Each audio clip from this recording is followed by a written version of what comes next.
අද මම ඔයාලට ගෙනාවත් චිකන් කරාහි රෙසිපි එක. මේක ගොඩක් පාකිස්තාන් වල ප්‍රසිද්ධ චිකන් කරි එකක්. හරිම රසයි. ගොඩක්ම ගැලපෙන්නේ පරාටා එහෙමත් නැත්නම් රොටිත් එක්ක. බලමු කොහොමද මේක හදාගන්නේ කියලා. මම මෙතන අරන් තියනවා චිකන් ග්‍රෑම් 500ක්. මේක හොඳට ලුණු කලවම් කරලා මම සීසන් කරා විනාඩි 15ක් විතර. දැන් මම මේ වගේ වොක් එකකට තෙල් මේස හැඳි 3ක් එකතු කරනවා. තෙල් ටික රත් වුණාම සීසන් කරපු චිකන් ටික එකතු කරනවා.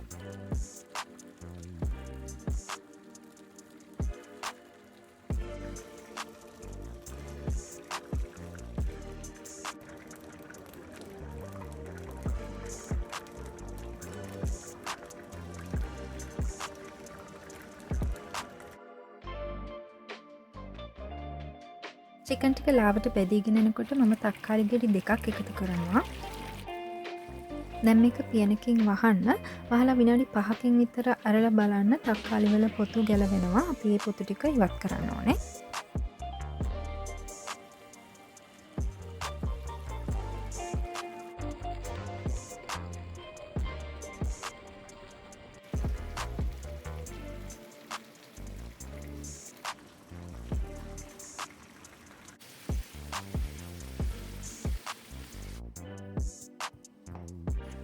ඊළඟට මේ වගේ තලාගෙන ඉඟුරු මේස හැන්දක් ඒ වගේම සුදු ලුණු මේස හැන්දක් එකතු කරනවා.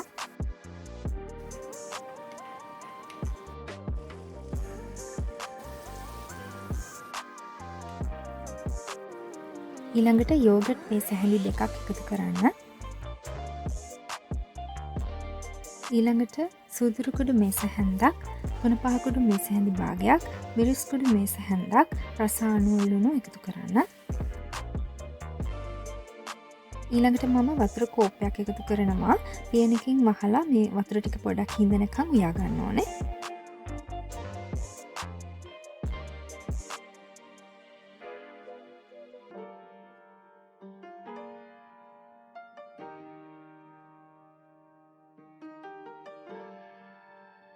දැන් මම පියන ඇරලා අමු මිරිස් කරල් 5ක් වගේ එකතු කරනවා.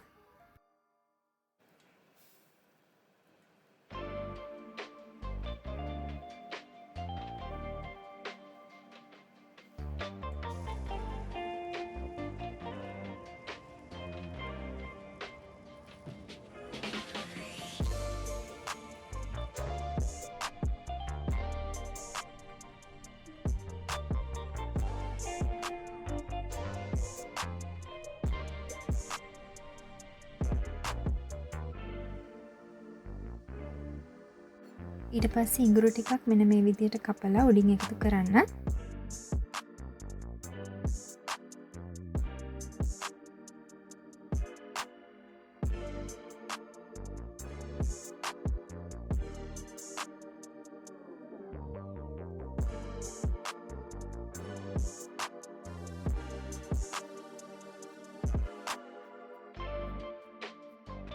අන්තිමට මම කොත්තමල්ලි කොළ ටිකක් චූටිට කපලා මෙන්න මේ විදිහට උඩින් එකතු කරගන්නවා.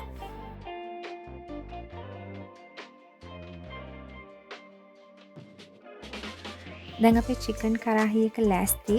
මම කලින් කිව්වා වගේ මේක ගොඩාක්ම රස පරාටා එහෙමත් නැත්නම් රොටි එක්ක. ඉතින් ඔයාලත් මේ රෙසිපි එක ගෙදර try කරන්න. ඒ වගේම මගේ channel එකත් subscribe කරන්න.